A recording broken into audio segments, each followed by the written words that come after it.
Love you. Nothing on my face or anything?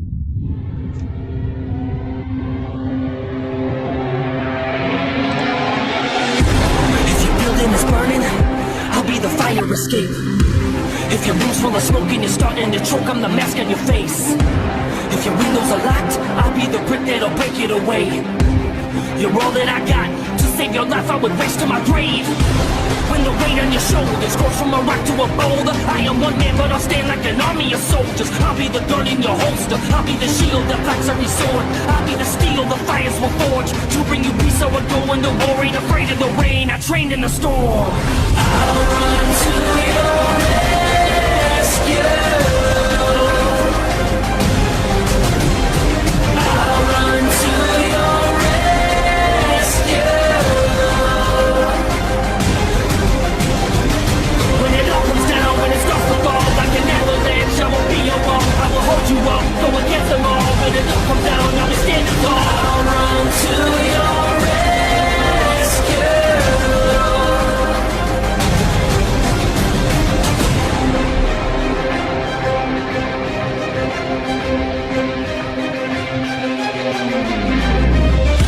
If you're feeling surrounded and the sound of your heart pounds in your head, if your hands start to shake and the sweat on your face and you're tasting adrenaline, when the world that's around you is crashing down on you and the ground sinking in, I'll be the spark, the light in the dark. Fast as a flash, I'll come running in. If you're in danger and your ship just on your anchor, told you I'd save you. There's no need to be afraid. Sworn I was born for the swinging wave after wave. And the storm keeps on coming. I don't feel when I hear the war drumming. It gets nearer, my pulse will start pumping. It's my heart, it ain't beating for nothing. I'll run to your rescue. I'll run to your rescue. When it all goes down, when it starts to fall like an avalanche, I won't be your wall. I will hold you up, go against them all. When it all comes down, you stand tall. I'll run to your rescue.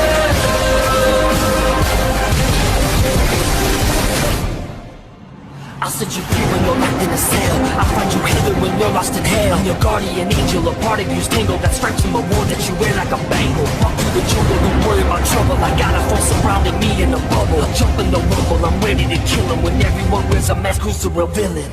I'll run to your rescue. I'll run to your rescue. When it all comes down, when it starts to fall like an avalanche, I won't be your wall. I will hold you up, go against them all. When it all comes down, I'll be standing tall. I'll run to your rescue.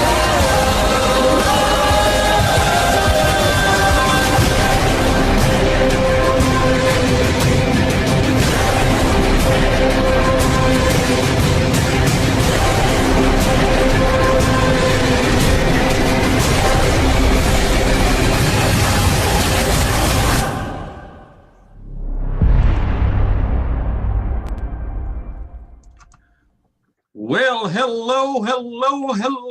Welcome once again to the Far From Normal radio show, where I have my tag team partner, Mr. Bud Vino. Bud, how are you doing this evening? Oh, finally, Jay. I'm going to say, yes, I am. Yo, and yo to my brother from another mother, Jay. Money Month, December 4th, Tuesday, baby. 2018, 8 o'clock Eastern Standard Time. And dare I say it, Money, yes, we are back, and it's so good to be home, Jay. How are you, pal? Yeah, doing fantastic. I'm so glad that we're back. We're going to do so many great things. We've done so many great things. It's going to be awesome. Like, Jay, it's been about 5 months since I've been on the air with you, and it's been. We're going to get into it more along the way because we have a great guest lined up for tonight too. We're going to talk about the future. But I've said to Jay off the air, and I'll say to Jay, the people out there, this time has been growth for the show and for both Jay and I on an individual level. So again, only the sky is the limit. Very excited to be back with you, Jay. And I've gotten some amazing messages since we announced we were coming back together of encouragement and positivity, and people were excited about it. And I'm excited too, Jay. Again, thank you. I can't say it enough. And thanks to the people out there. Yes, baby. We're back, Jay. That's absolutely true. And I've got some crazy lightning stuff going on over here. I don't know. Yeah. But yeah, we've got some great guests lined up for you. We're going to do some great things. This week we have Wendy Riordan. She'll be in just a little bit here. And the following week we have none other than Cherish Nunley. For those people who are not familiar with Cherish, Cherish is a great young lady. She's a great songwriter, singer. She will be on, and she will actually be performing next week on the Far From Normal radio show.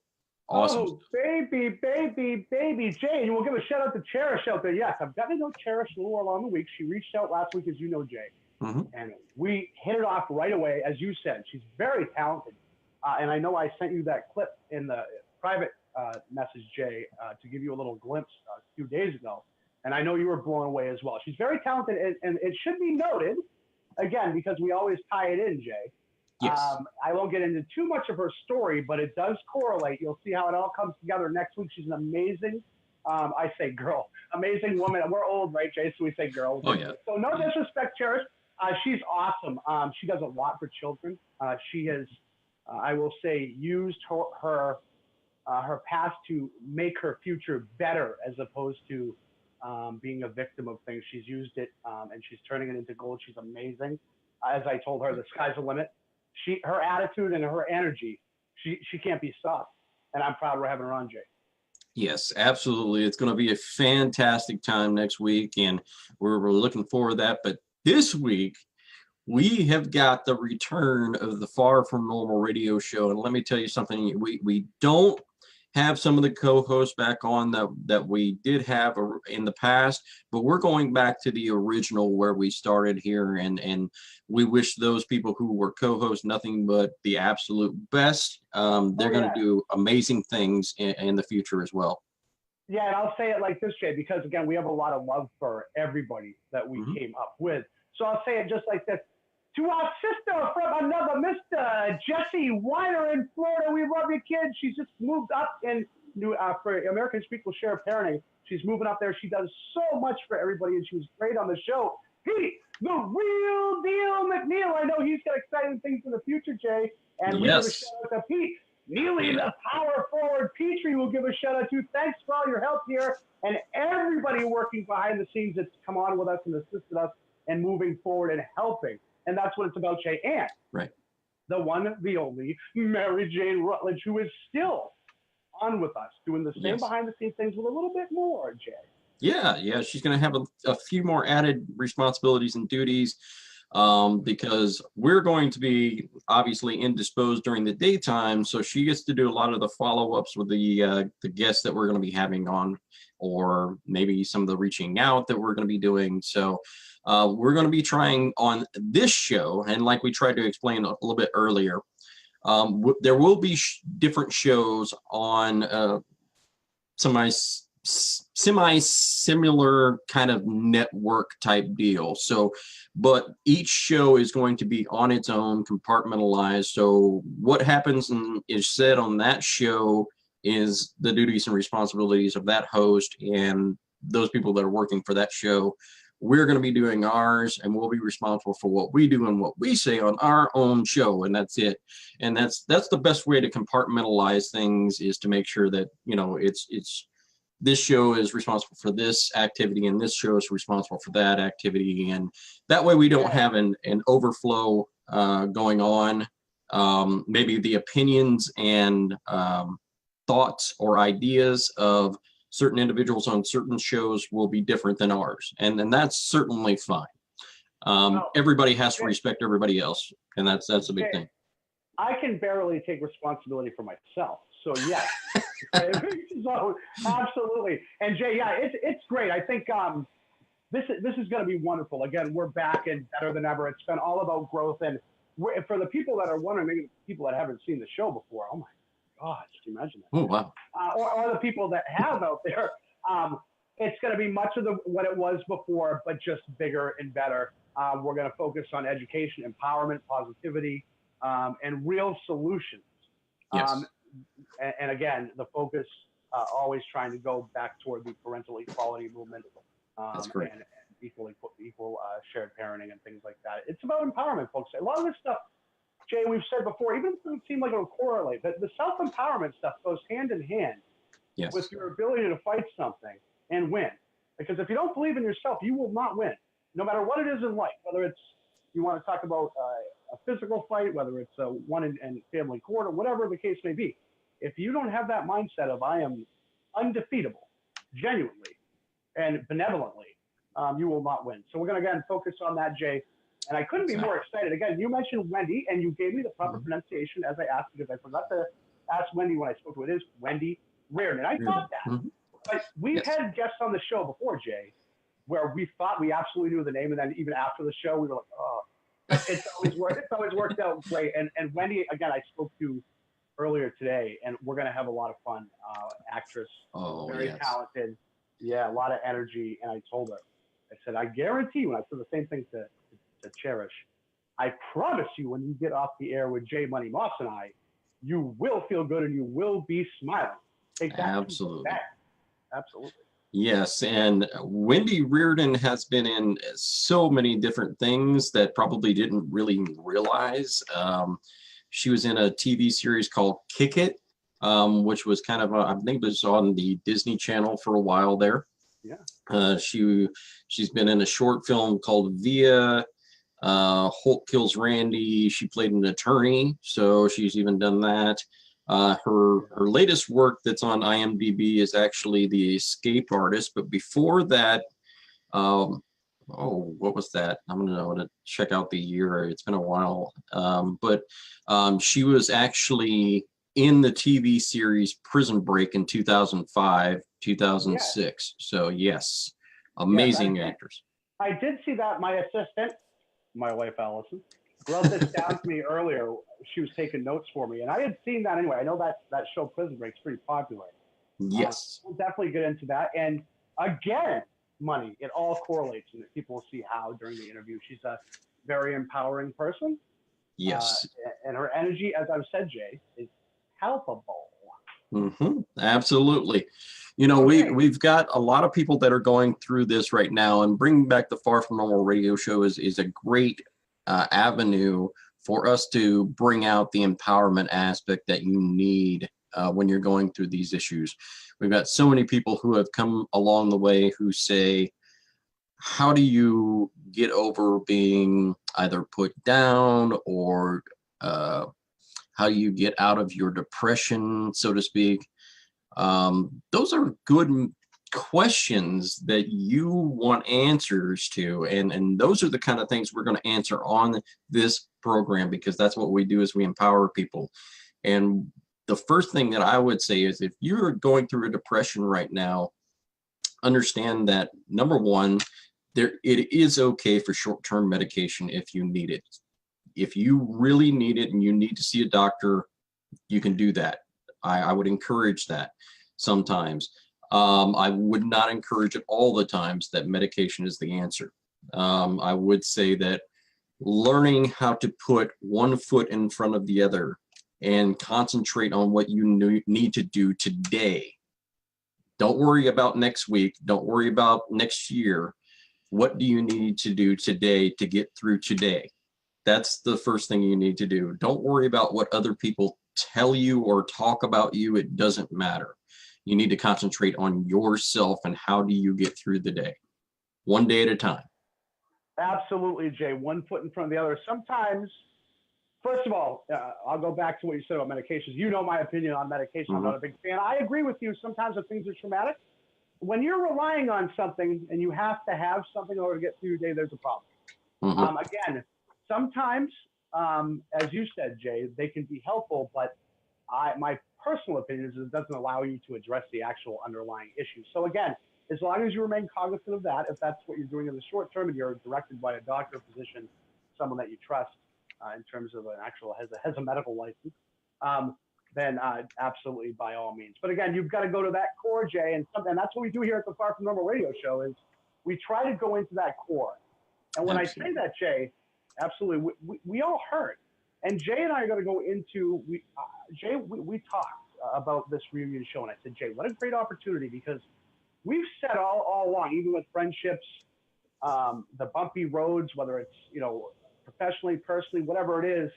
And I said, what a great way to actually kind of fill some people in on the exact behind the scenes things, because we always preach that in the end, it's about love, honesty, respect. And I think that the show coming back is a prime example of that. So we're going to empower people there. Speaking of empowering, Jay, I just got a message from our man, Mark Ludwig, so I'll have to read it in a minute. But we'll give it, ironically, because again, someone who's helping people out there, Mark Ludwig, the head of Americans for Equal Shared Parenting. So again,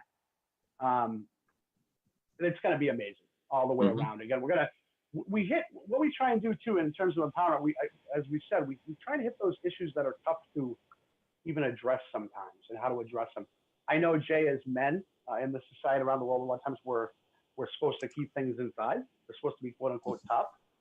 But in terms of the parental equality movement I'm referencing here, not having your child one way or the other will knock out the biggest and the baddest if you let it. Again, Absolutely. It's all about acknowledging your issues, addressing them.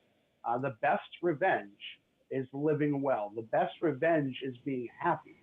Exactly. So again, and when your children, because again, we live in a technological age here, Jay, when your children are watching, if you can't actually physically touch them or talk to them, they're watching how you live.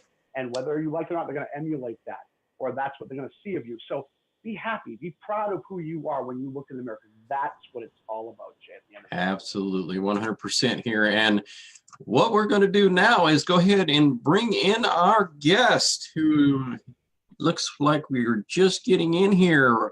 Hi, Wendy. How are you doing? I'm great. How are you guys? Awesome. And I want to thank you so much for coming in this evening. I know that you've got a busy schedule. I'm sure my co-host, Bud, would love to thank you as well. Yes, Wendy Riordan. How are you? Beautiful background, Wendy. Oh, it was a pleasure. Very festive, right? Yeah, it was a pleasure speaking with you earlier, and I already see the smile. I told you would be smiling, even if you can't help it. You just the smile. You have an awesome energy. Thank you. I was teased when I was a kid that I was the Kool-Aid smile. So I wear that proudly. Yes. You find, Wendy. That's great. That's great. Jay, you find, and Wendy as well, you find that's often the case. A lot of times you see certain things that people would make fun of you for when you were a child are actually your attributes now later in life, the things that you're actually thankful for, the things you wished away when you were young. So be careful what you wish for. Some of those wishes that aren't granted are the best gifts you can get, right? Very true. Very true. Thank you for coming on, Wendy. Thank you for having me, you guys. Very pleased to be here. That's awesome. We are very, very pleased to have you. I know that some of the things that you're going to say are greatly going to impact some of the people that are out here in our community, because they're going through either CPS, DCF issues, or they're going through family court issues or parental alienation issues. And there's just a host of things that this community does. But I know that you actually are a child of divorce. And so we're going to come at this a little bit of a different perspective. And I think it's good, because I think a lot of people need to start having that thought in their mind, is that, hey, how is this adversely affecting my children? Maybe the arguments back and forth over maybe time, or maybe not any time, or maybe the aspects of where we have a parent who is alienating another parent. And I think it's very good to bring in a child of divorce who actually is in the Hollywood community, who can kind of speak out on those kind of issues, being and going through it. Definitely. Yes.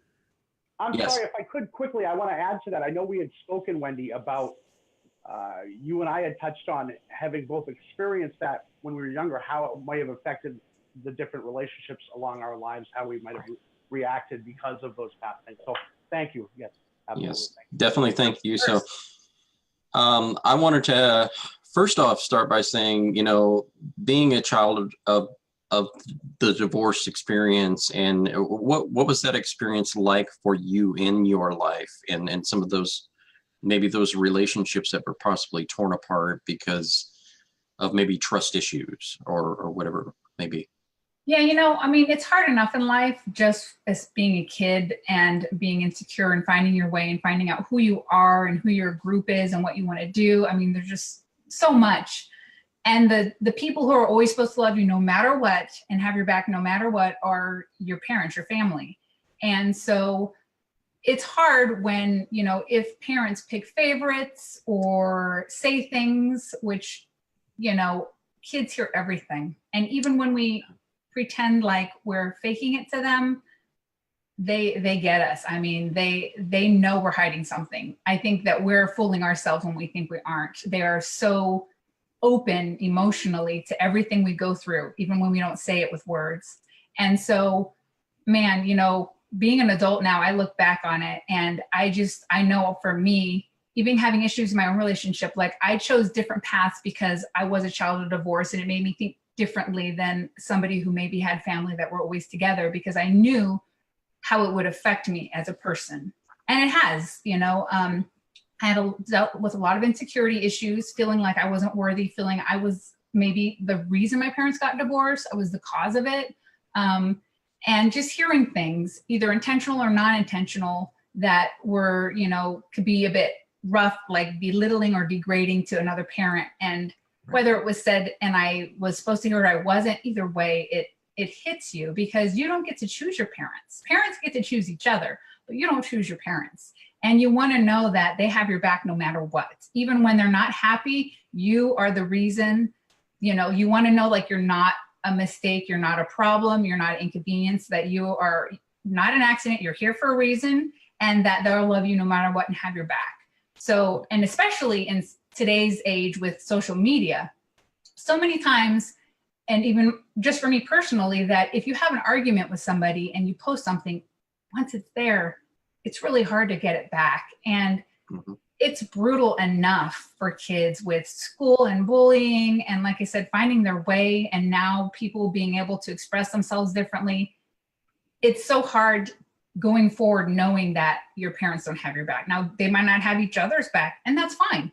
But to know that they always have your back they're not words, you know, that can express that for a child. That's all they want in life.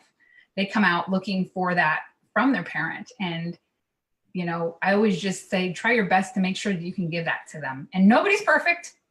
We all have our hard days. I know I'm one. But just know that you're that example of love, of friendship, of kindness, of forgiveness, of all that for your children. They're going to look to you first for all of that. And just try your best to do your best. And again, give yourself forgiveness if you can't do it one day, because again, we're not perfect, but explain that to your child. You know, my daughter was raised very different. And with my daughter, if I do something wrong, I tell her, you know what, mommy's sorry. I shouldn't have said that, I apologize. And I was raised in tradition that parents are always right. You don't question them. That's just how it is. You don't like it, oh well. Like, you live under my house, that, you know, you follow my rules. If you don't like it, there's a door. So it's good to let them know you're human too. You make mistakes. It's okay, but you need to be accountable for them. You need to apologize. You need to own up to it, and know that, you know, that you guys have each other's back ultimately. I think I'm rambling. I'm sorry. No, I know that's great. Question and then some. Wendy, I was going to say, it's ironic you say that, because I've discussed this before on the air with Jay. As I told you in the pre-interview too, as Jay and I did the show for almost 2 years. We were so fortunate to have the people on that we did. And I've addressed this before, because you're so right. I have done this many times where I've been wrong. And I was raised in the same household, sort of attitude, you know, when you don't question me, then no is no and shut up or whatever. When I'm wrong, I have gotten down on my knees more than once. With both my boys, and say, oh, you know, Dad, I was wrong there. That was absolutely wrong. I screwed up again. Kids, they do listen to everything, but they also watch more than they listen. Yes. And again, if you're the type of parent who is always blaming other people and never acknowledging your own issues, and you're never wrong, and they see that you're never wrong, they're never going to want to acknowledge their own faults because mom or dad is perfect in their eyes. So I have to be perfect. And you don't question things, right? Because of God, just shut up. I don't do that. I make sure my kids question. I make sure. Do you have any concerns, any questions that you want to talk about? And if my child is out of sorts, I do what I would do with my wife. Say, hey, baby, what's the matter? What's got you right here? Why is it? What is this? Isn't you? Let's talk. Exactly. And I think that's important. Those open lines of communication where your kids can know, and they don't have the fear of coming to you. My stepfather used to say there's a fine line between fear and respect. He was so right. He was a wonderful man. But he was right about that. I don't want my children to fear me at all. But my point is there's that respect level. I've never hit either one of my boys, never will. I have never needed to, never will. I don't believe in it. I have to just look at them. It's an energy. Mm-hmm. It's a respect I carry myself with, and they see it, and they want to emulate it because they feel it. As you said, Wendy, kids can feel when something's off and when something's genuine. So you want to be genuine and loving. Exactly. And I would say that, children a lot of times are in a situation where they feel as if they need to emulate the behaviors of those people who are authority figures. So if they respect you, they want to emulate you because they feel as if, well, this person is my authority figure. They must know what they're doing, and it must be the right thing to do. So if we, like you said, if we come out and we say, hey, look, we're human, we make mistakes too, that allows them to understand that, hey, I don't necessarily have to emulate their behavior so much when I grow up. I can create my own behaviors. And that's really what allows us to have the freedom that we have to become the people we were meant to be. So I think that's an amazing aspect that you just talked about. How difficult really has it been for you as an actress trying to maintain that home life while you're trying to do a career? Because it's very, very tough. Jay. Great question, Jay. Yes. Yes, it is. It can be overwhelming. And, like anything in life, you just have to be happy with your choices. And just this week, I missed an audition because for my little one, I wasn't able to get someone to watch him. And it was like, that's okay. I believe that wasn't meant for me. But it can be overwhelming because I'll get worn out on a set or auditioning or submitting or whatever. And I'm like, I don't want to leave my children without. I don't want to wear myself out and they don't have anything. So it's just really hard sometimes to pick and choose. And I never regret either of them. I feel for me, being in the industry, for me, as hard as it is, showing my children to follow your dreams, even after you have family, because I've had friends go, oh, when I started, my family, what are you going to do now? And I said, well, I hope I'm going to do what I love till I'm in the ground, and they were like, well, you can't, you're pregnant. That doesn't happen. And it's just like, yeah. Disability. Yeah. Well, do they not understand that they make roles for pregnant ladies? I modeled pregnant for most of my pregnancy. So that's pregnant modeling, and and I got roles based on the fact that I was pregnant because it's more real than putting on a fake, belly. But right. Yeah, no, but it can be overwhelming. And I just, like I said, I have to take it day at a time and know, okay, this is my limit today or right this moment. And just trust that I'm doing the best I can. And like I said before, I'll have bad days. I don't care who you are, how famous you are. Life is life. We're all human, we all, as much as people want to look, I think at celebrities like they're some sort of God, they're human. They have the same problems. They have the same issues. Sometimes they just have better ways of dealing with some of those if you have money, but it doesn't mean that it's going to get taken care of. Too, every person is an individual and they all deal with things differently. And I think if you have a positive attitude and you always try to see the good in everything and you always try to do your best by others, because I believe really what you give out, you get back. That's all you can say, every day I put my head on my pillow and I thank God that my children are happy, healthy, and safe. We live in America. We have so much to be thankful for, but I think people get wrapped up in minuscule things because we do have it so good, and I'm as much to blame as anybody sometimes in that situation. But we have to remember at the end of the day, we have so much to be thankful for, And children alone, I mean, if our children are happy and healthy and safe, that's more than a lot of people can say right now. You know, I can't stress that enough. I think it's hard for some people going through it and they don't think that there's a light at the end of the tunnel, and there is a light at the end of the tunnel.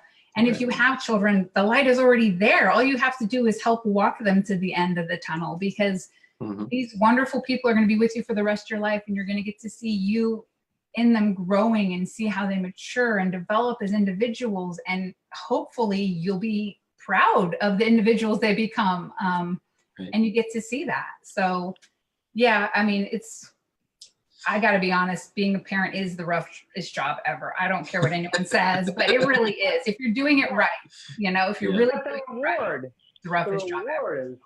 The reward is tenfold though, right? Yeah.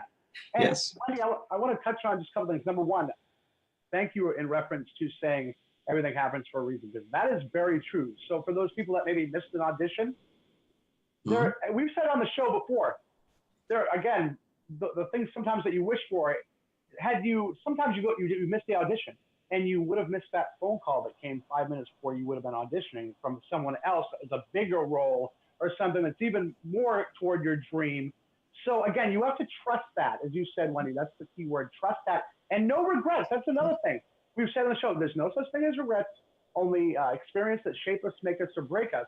Because again, you have to look at past experiences as a learning experience, as something that you learned from. What did I get from this? You have to be self-aware. And you touched a little bit on that, Wendy, about being self-aware, being able to go inward. Again, as you said, we're all human. So, and Jay knows as well as anybody else in the world, and Pete McNeil and Jesse and everybody else that knows how difficult I can be and Jay can be at times. And as you said, Wendy, we all can be, because we're human. But if you're aware enough to say, you know what, and secure enough to say, you know what, I was a jerk, and or hey, that was unacceptable behavior on the other person's part, or whatever it is. It's about growing, and if you have good people around you, you can grow together, and that's the key. Empowering each other. Exactly right. You know, and I think that you touched on a lot of stuff when you have your child. Now, I know that in some aspects as well, you have been alienated from a parent in the past as well. What was that like as a child, kind of going through some of those things, and maybe, you know, being alienated from one parent, or maybe feeling like one parent might be cutting the other parent down? You know, how does that relate to a child who is going through this? And what can we express to some of the parents that are out there that may be doing that? So that way, maybe we can change some of their behaviors, that they're alienating a child, and how that makes the child feel maybe less worthy, less, I don't know how else really to say that, you know, really it's worthy, I think. And it brings it all down to respect. And I'm wondering from your perspective, how you feel as a child about that. Well, personally for me, it was very rough emotionally, because I was very close to my dad, and I still am. I'm close to all my family, but I was really close more to my dad. And, you know, divorce is never fun for anybody. No. But again, when kids look to your parents for guidance and love and approval, and, you know, comments are made that are disconcerting, like you look like this person and you remind me of this person, and it makes you feel like you're the problem and you just want to disappear. And then depression can happen. I mean, being a kid is tough enough back then. I can imagine now. It just breaks down the security of a child. And I feel like as parents, so we want the best for our children. We want them to have the best. We want them to be the best selves that they want to be. And anytime you're saying anything negative, whether it be about a neighbor or yourself or your partner, it's just spreading more negativity. Right. And let's be honest, we have enough of that today. We need more love. We need more support. We need more caring. And it should definitely start at home. I mean, if you can't do it in the home, there's no way it's getting out of there. Right. I mean, yeah, I know when people aren't in the moment, they are hurt and angry and emotional, and they don't think, and I get it because I've been there and I snapped. Right. But they need to understand that the choices they make and the words they say and the actions that they do now have that ripple effect, like throwing a pebble in water, and they affect a child and they affect their being. Nobody's perfect, but you have to understand that you can always go back and say, hey, you know what? That wasn't right. It wasn't appropriate. It was not cool. I shouldn't have said that. I was angry. I was hurt. And then they can kind of understand, hey, you know, I get those feelings with a bully at school, and I'm angry and I'm hurt and I hit them, but I realized it was wrong, but I did it in the moment, and I can go and apologize. And it's an example to lead them, to show them a better way, because we want that for our children, and we want that for our society. And again, I don't know how to say enough that the parents that is the top of the child's world, because you don't realize children, their world is this small. And then the older they get, the bigger it gets, you know, and the more they learn about things. But if you too are that world, and maybe siblings, if other family members are there raising them, that is what they look to for everything.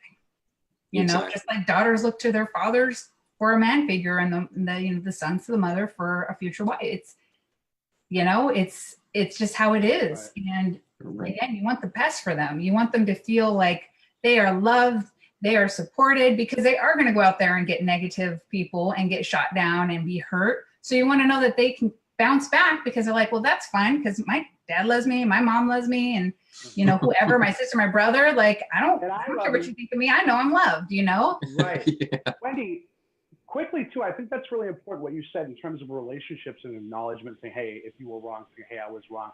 That's key in any relationship. And I think it's important to stress that, because again, we always say, and Jay and I are prime examples, because I'll tell you, behind the scenes, we've known each other for a number of years now. It's not all sunshine and rainbows. The point to it is, though, you have to be authentic with it. Don't just say, oh, sorry, and then if someone does you wrong too and they say sorry, just say, okay, if it's not okay.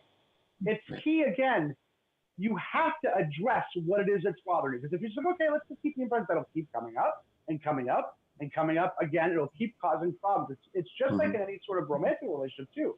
You've got to get to the core. Sorry, baby, yeah, no problem. Even though neither one of you were really happy, you just want it to go away and just be at peace for the night. No.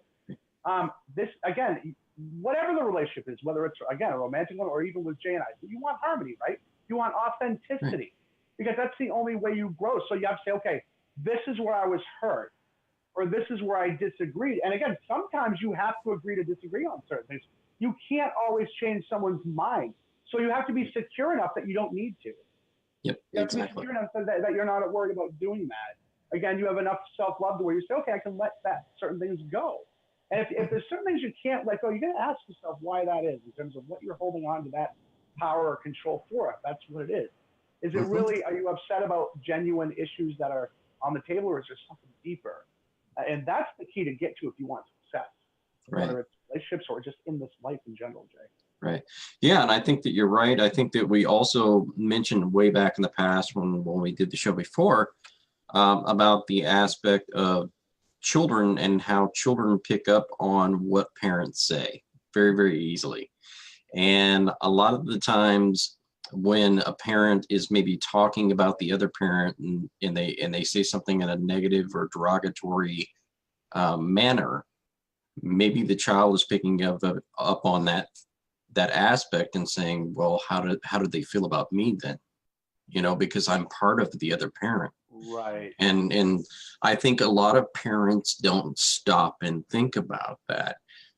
Yeah, you may hate your ex. You might not like them one bit, and you might think that they are the spawn of Satan after you break up, and that's your deal. But your child is going to pick up on that if you believe that and feel that. They're going to catch that vibe.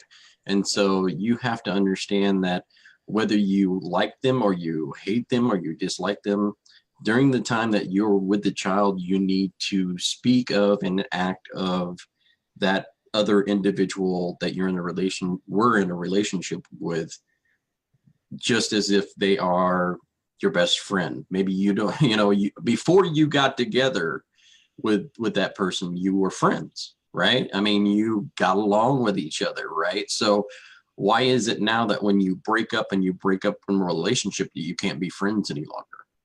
Is it really that bad?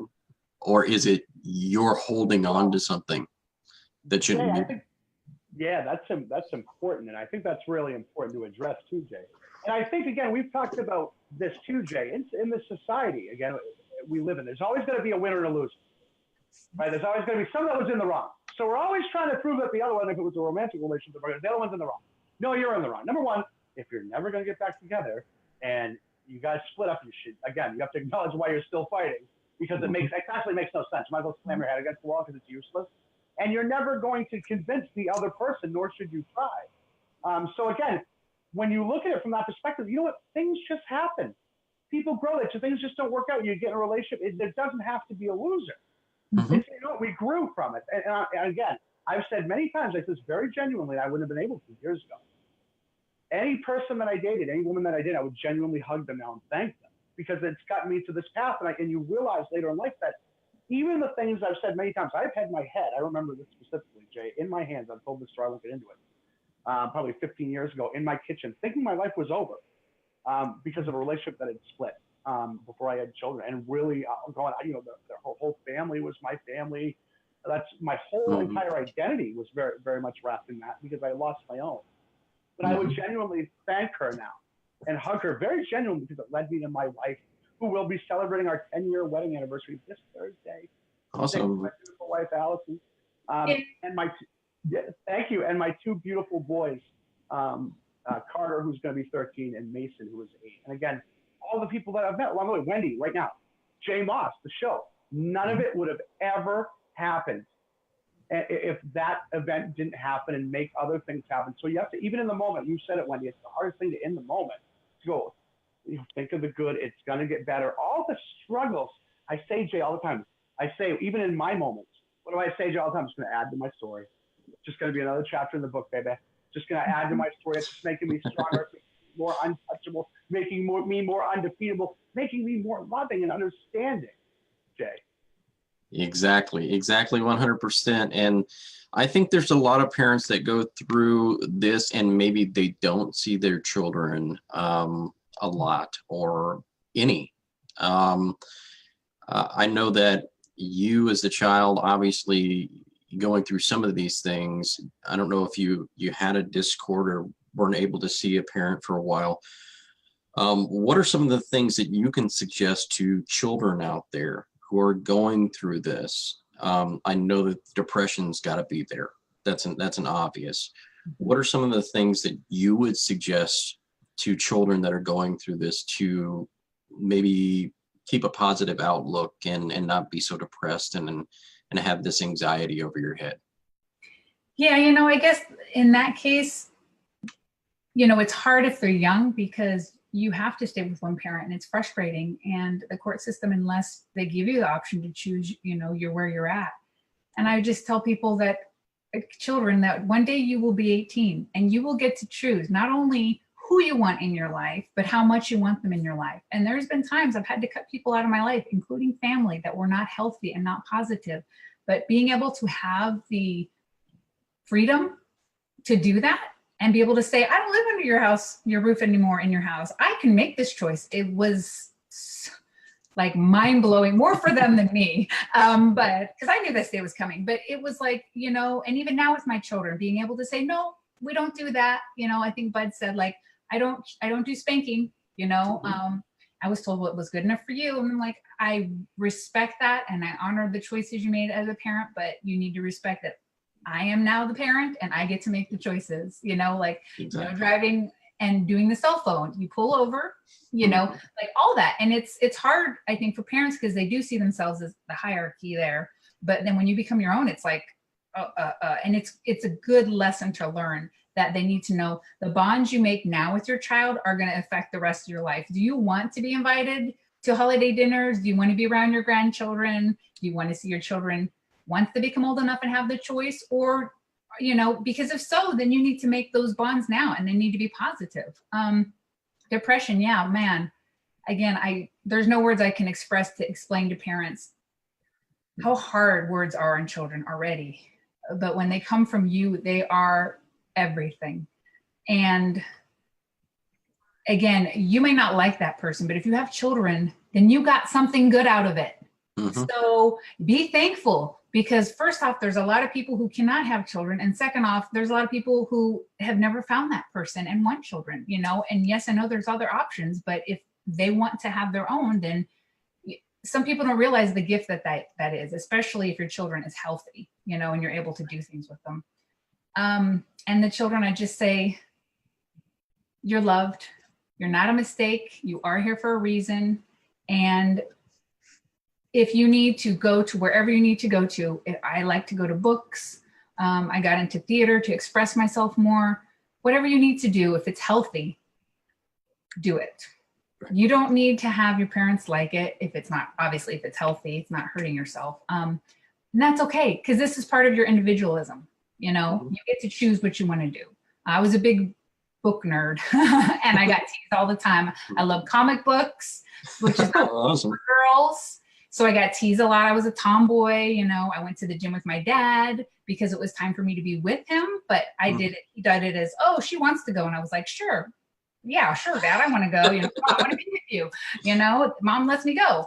And just be your individual. I was always called, different, weird, odd. And I wore it back then with a badge of honor, even though inside I felt like I was inadequate. And now I'm like, that's right. Because I love doing what I do. And I don't know many people that really genuinely love to do what they do and then also get a family, like a career and a family, and get to pick and choose the projects they want to do and not have to worry. I mean, again, I feel very blessed, but I also believe a lot of it has to do with my attitude, being thankful for every day. I don't feel like I'm too good to do this job or that job. I don't feel like I'm above people. Just today, I had a friend actually ask me some entertainment questions. And I was like, yeah, girl, let me sit down and talk to you. And I spent like an hour talking to her. And I said, I wish I had someone like me when I was starting off into this. And I just feel like you get back what you give. So I would tell them, definitely be true to who you are. And if your parents are not being supportive, be your own support. If you have siblings, rally together. There was a time when me and my sister, during it all, we were unbreakable. We were best friends because nobody else we knew was going through what we were going through, and we lived together. So when there was issues, we could go in each other's room and talk and be there for each other, and be thankful if you have that. And if you don't, know that, again, like, you are here for a reason. You are loved. You have a purpose. And if you're not hearing that from your parents, I'm sorry, but you do. You are here for a reason. So know that one day you get to make your own choices. And I just pray that the parents, again, hear and understand how important and what an impact they are on their child's life. I mean, they have research studies, every week showing like the brain growth of a child and what you say and what you do and how it affects a child for their whole life. And I think this is one reason why people get in therapy, because if you start off down this path, it is so hard to change a certain way of thinking or seeing life. Because it's, ingrained in you at a young age when your brain isn't developing, and those spots are harder to get to later in life when you want to change the way of thinking, if it's negative. Right. Exactly. I'm 100% behind you. Go ahead. Yeah, I'm in awe too, Jay, because I'm like, I was grabbing some other notes over there, and I had camera off for a second. I heard Wendy talk. I almost dropped everything because I wanted to get back on. Amazing. We've touched on this too, Jay, and we will more again in the future, I know, in terms of toxicity and the people close to you and who to be aware of.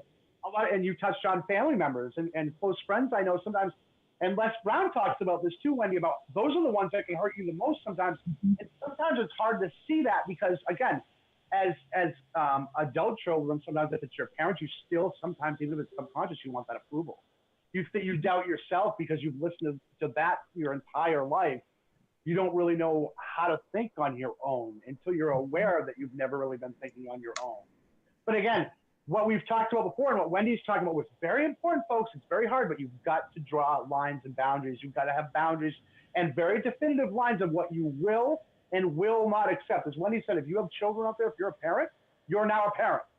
You're a parent. It's your way or the highway in terms of what you will or won't allow. And people will guilt you, especially the people that know if they know how to get you in the past, they will use all those perceived insecurities to try and break you from that confidence. And you want to see people come unglued? The people that you thought were the strongest in your life when you set those boundaries and stick to them, you'll see if they were really so strong or if they come unglued and start to maybe insult or down you or do things that you never thought they would do or act certain ways or talk about you the way they never thought. Again, we talked about energy. If you feel like someone, again, there's a difference between insecurities and we all know when someone really doesn't care for us. You say it. I know you have an issue with me. It's going to get addressed right now or our journey will end here. And I have no problem with it. Again, when you're self-aware enough, and that's, again, there's so many points. I was writing them down as when he was talking to me. I was rambling. Oh, no, you are fantastic. I saw Jay smiling too because I know his mind goes like mine does the different things you said, and the correlations is amazing to have you on. To succeed in life, you've got to find that self-awareness, and you've got to have that self-confidence and love for yourself and now your children. Because again, if you allow certain behaviors, again, whether it's from your parents or other siblings or close friends, if you allow yourself and your kids to see, you allow your children to see you be treated that way, and you kind of put your head down and don't speak up when they know it's wrong. When they even know it's wrong and the people leave or whatever, and you start to say it behind their back, well, I went, no, again, you're teaching them when they're older, they're not going to say what they should say. When the person leaves, they're going to start, blah, blah, blah, blah. Nope, show them right in the moment. That's wrong, right? That doesn't mean being rude or freaking out. It means, nope, that's wrong, right in the eye. Let your kids see it. That's unacceptable behavior. This is what I'm going to tolerate, and this is what I won't tolerate. Whatever. This is my life. Again, this is a benevolent dictatorship. Right. This is, again, it's my rules. Again, it's what you will and won't allow. Again, and what you allow in your children's lives. You don't want toxicity and cancer and malignant tumors around your kids. No, because again, especially if you know, and you know certain people have dogged you your whole life and you've allowed it, and if you allow it to happen to your kids, that's even worse, especially when you know it. Stand up for what's right so your kids see it. So when they're in a position, again, Jay, when they're down on one knee, what would mom do? What would dad do? They would get up and they would fight. They would say what's wrong. They'd stand up for what's right. That's how you teach them. Show them, Jay. That's exactly right. That's exactly right. And a lot of people out there have asked, why does the Far From Normal radio show reach out to celebrities so much? And I think it's a very good question that needs addressing. And the reason really that we reach out to celebrities and those who are in the entertainment industry so much is we want to, number one, tell you Wendy's story and what Wendy has gone through, what John Schneider has gone through, what all of these entertainers that we've brought on have gone through is the same exact situation as yours. Number one, they are people just like you. Number two is the fact that they have good press and they have bad press. And no matter what happens, they're going to get press. So if something happens in their relationship, guess what? It's hitting the tabloids. Nice.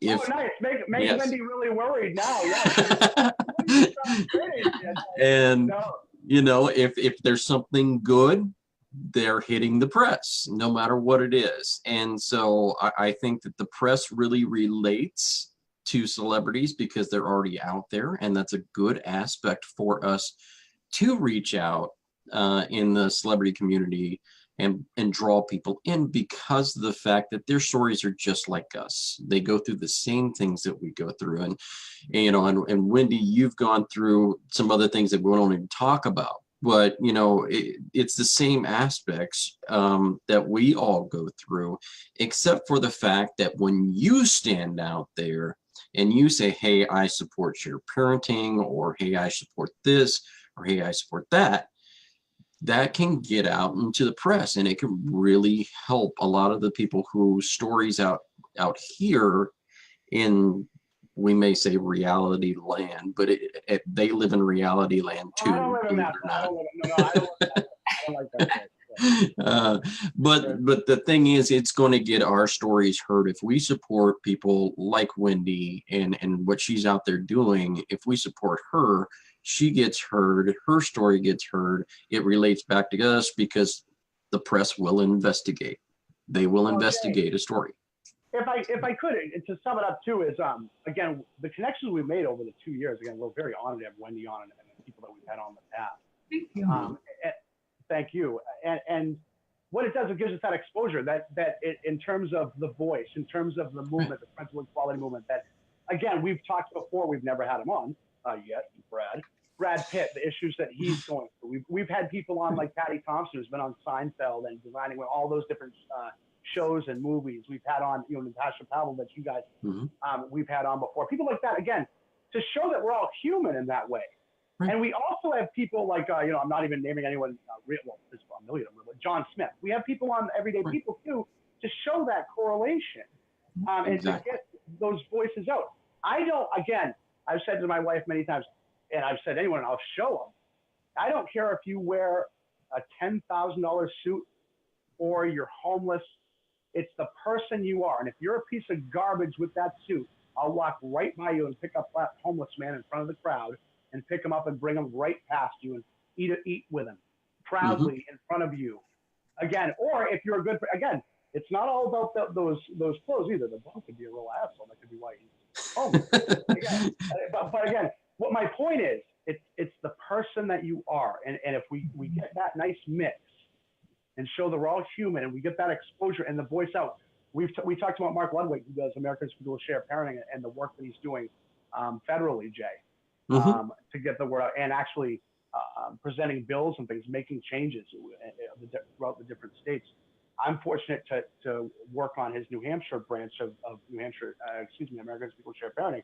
And in saying that, Mark has his thing that he does that brings us closer to equality. We do this show that brings us closer to equality. There are different people that do, they have groups that are specific toward law or toward empowerment, as you know, Jay. And it all comes together because whether or not we get along, all of this, because you're not gonna, you have some people that just don't get along. At the end of the day, it's about crossing that finish line together and high-fiving each other for our children so they don't have to do shows like this in the future. Although we love having people like Wendy on, so we would have a different show. But it would be, I don't know the name or how the premise, but we would have you on. Exactly. And I think the other aspect, that we want to touch on, and I know I've already had some questions about a few things while we're on here about, something that happens to celebrities doesn't happen to normal people. And I would say, no, you're right. It happens even worse. If you think that celebrities don't get gag orders put on them, you're absolutely wrong. They do. Well, Jay, what have we heard from more than one Hollywood actor who says the judge is actually, that's been a negative because they're like, oh, you're acting in court right now. You're acting sad. We've had more than one celebrity that was used against them. Again, it's not always, again, this is not, we've said many times, this is not a gender issue. This is a human rights issue. This is about equality for us all and for our children. Again, so again, it's about all coming together, guys. I mean, I can touch on that and just say at the end of the day, whether you're a celebrity or the average Joe, you're a parent and you want the best for your kids. Right. You're going through something, it's emotional and it's heartbreaking, but you want to do good by them. So I mean, there is no amount of money that can tell someone to be a good parent. You can hire other people possibly to do that for you, but at the end of the day, your child wants you. They don't want those other people. Right. So what you give, you're going to get back. And I mean, we're all here. We're all on the same planet. We're all human. Guess what? If the earthquake happens or end of the world or something, it's not like there's certain people that are going to be like, okay, you're not going to die. You're immortal. It's like, we're all going to go through this. And exactly. No one is better than another person. We're all human. We're all cut from the same cloth. And we all need to respect and honor each other in our journeys. And And I think that's a great aspect in what you just said, because when you're talking about earthquakes and things like that, you're out there in California and you had to evacuate your own home. Yes, we did. We did. We evacuated for the fire. So, yeah. So it's not like all of a sudden. And now, granted, don't get me wrong. I know some celebrities, they could probably be like helicoptered away. I'm not one of those lucky people. You know? So obviously, in that case, you're right. Maybe they go through things differently. Like they have a nicer way to get out, or they get to go stay at an expensive hotel or whatever. But everybody is still evacuated, and it's not like the fire said, "Oh, this is a celebrity's house. You know what? I think I'm going to skip this one." You know, it's like Jay, at the end of the day, we all have the same things. And I guess for me to come on is my main thing is I wanted to show other people that it doesn't matter who you are. Like if you're struggling and you're hurting, your voice matters. You are important. And Exactly. if you have children, you have an obligation, and we all want the best for our children, no matter who you are. So, you know, do your best to do right by them, because what the seeds you plant today are going to grow into trees tomorrow. And don't you want that tree to be strong and beautiful and be able to reach the stars? Or, you know, do you want it wilted and dying because you fed it, you know, negativity and not enough love and support? Exactly. 100%. Jay Moss, will you please have MJ send the FFN helicopter to Wendy's? I didn't realize she didn't have a helicopter. Please send that over to Wendy. Bring her out somewhere nice, please, to get her out of that fiery area. Please. I didn't realize that. I'm embarrassed, Wendy. I apologize. We'll send that out to you. See, Wendy, the only difference between you and your house burning and my house burning is I would have to sit outside with some hot dogs and just have a weenie roast. That's just I would be sitting there having a weenie roast. I'm just weird like that. Nothing like anything cooked over an open fire. Absolutely. The taste. Yeah, definitely some great questions that are coming in, and I'm kind of trying to feed through them. I know Randy Davis wanted to see if I can get you to say rev it up. Any certain way, like rev it up. Rev it up. All right, let's that's his thing. Rev it up. Awesome. Yeah, there are some great comments coming in. Some mothers that are doing some amazing things in this movement. Wendy, we respect. While Jay's looking at that, if I could ask you, while Jay's going through questions, what's your, and again, I don't expect you to go into all your little secrets, but do you have, before you're going into audition or when you actually land a role, when you're going to go actually perform, do you have anything that you do in terms of maybe songs that you listen to? Do you go inward and kind of close your eyes? Do you do nothing and kind of, what I say in terms of this show, I grossly underprepare mentally. Besides, well, honestly, besides things that are factual, but I grossly underprepare what I'm going to actually, how I'm going to be on purpose. But that's just my process, and mine's music and really getting into it. So I'm wondering what yours might be. You know, it all depends. I feel like everyone is different. Like if I need to get in a mood, I love music. And I think that's perfect. If there are certain songs that pump you up or certain songs that make you want to cry, anything that help get you in a mood. And then based on, you know, the script, like a lot of times your choices are there. You just need to find them on how you're coming in. And granted, a lot of times they want you to do a second one. So then you can do your own little flair and spin on it and get to show part of yourself as well. But every actor is different, you know, whether it's classical or method, everybody does something different. I will say one thing I learned years ago, and I keep it to this day, and it's one of the best advice I can give, not just people in the industry, but anybody.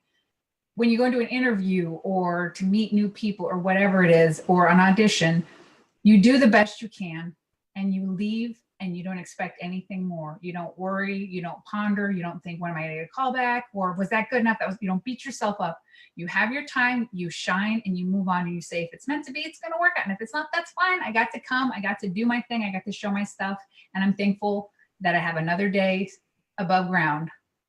Jay, now you see why Wendy has been successful, and she'll continue to be, because that is the attitude to take, folks. That is, I talked to, again, I'll refer back to Cherish real quick, who, again, we're going to have on next week.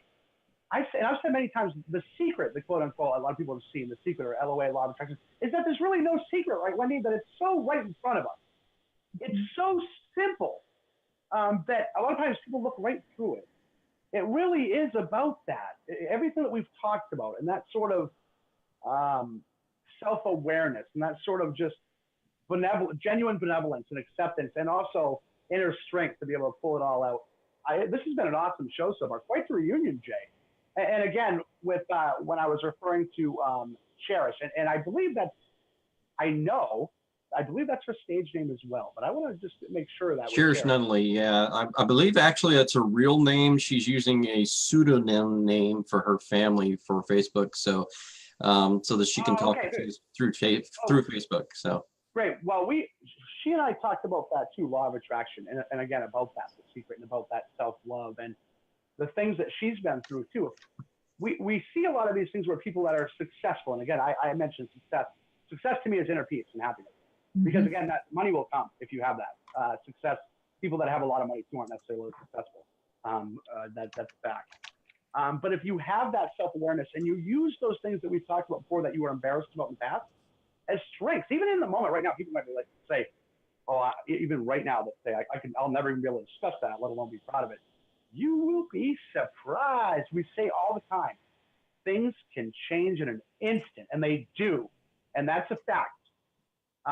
And be careful, never devalue someone, because as we say, Jay and Wendy, the feet you step on today just might be attached to the ass you're going to be forced to kiss tomorrow. So you do not want to devalue anyone or screw anybody over.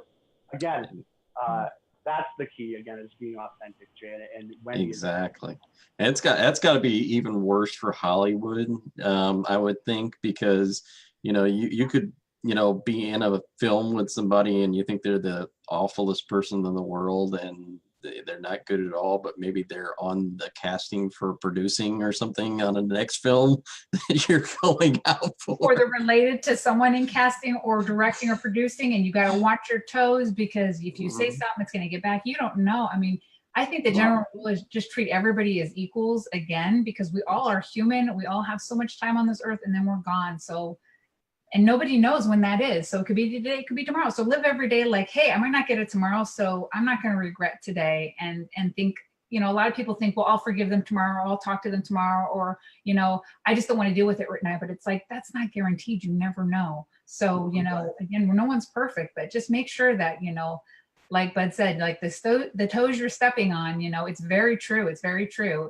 Word gets around, and in Hollywood, it's actually really common that people know.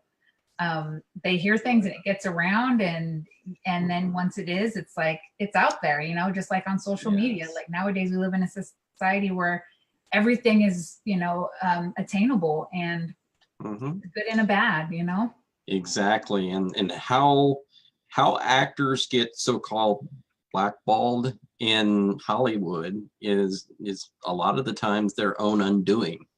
And the same happens to you, unfortunately, in this so-called real world that we live in. When you get on social media, you blackball yourself, and you got to be very, very careful and mindful about what you say and how you say it and how it comes across and how it's portrayed. So I think that's a great point, 100% great point. And I know that we're getting close to our time with you to being over, but I wanted to say it's so great having you on, number one, because you are an amazing positive person, number one. Number two, you prove it that you are just like everyone else. You change the poopy diapers like everybody else changes. Oh yeah. Yeah, and you even have to evacuate your home out of the middle of nowhere, just like everyone else has to do. And it's just amazing having such a great, down-to-earth, star quality person like yourself being on. And I have nothing but amazing things to say about you. I'm going to be calling a few people here later and saying, hey, John, you might need to get a hold of Wendy on your next flick. And to touch on that too, being a child of a divorced family, like even think of it in the respects that for the parents that are raising it, your child may one day be, that person. And let's be honest, a lot of kids do the tell-all movies and books. I mean, we can list a string of them. How do you really want to come off to the world? Like, no, you shouldn't treat every day like, okay, what if my child, I piss them off and they're going to write it, you know, but you should, if you don't want to do it just for the fact that they're your child and you love them, think, hey, you know, closets, you know, have skeletons and those skeletons can get out, and think of it in the respect that, you know, one day it's some things might be said that you might not be so proud of. So, you know, the whole toes thing comes back again, like to think about today because tomorrow's right around the corner, you know? Well, as Eddie Murphy says, some of us have whole cemeteries in our closet, not just skeletons, whole damn cemeteries. Be careful. Yeah, absolutely, Jay. If I could quickly, Wendy, it's been an absolute treat. Thanks for coming on with us, guys. And so good luck to you in the future. Hopefully, you'll come back and join us again and share your future successes. Thank you for being vulnerable and candid and putting it out there. I know, and we talked before, I'll give people a little bit of inside scoop too. Wendy and I talked this afternoon, and we both agreed, even if it assists one person, like one person out there, because that one person can change the world. So again, Wendy, hopefully, you never know, and hopefully we did that tonight. Wendy, thank you so much. I'm going to be watching. I'm going to go watch, and I already started to, but I'm going to watch more of your work, put your name out there more and more. You deserve it. Thank you so much. Well, thank you guys. You know, I'm honored to be here, and what you guys are doing is amazing. So thank you for that. Being a light and support for others and going through a difficult time, it's never easy.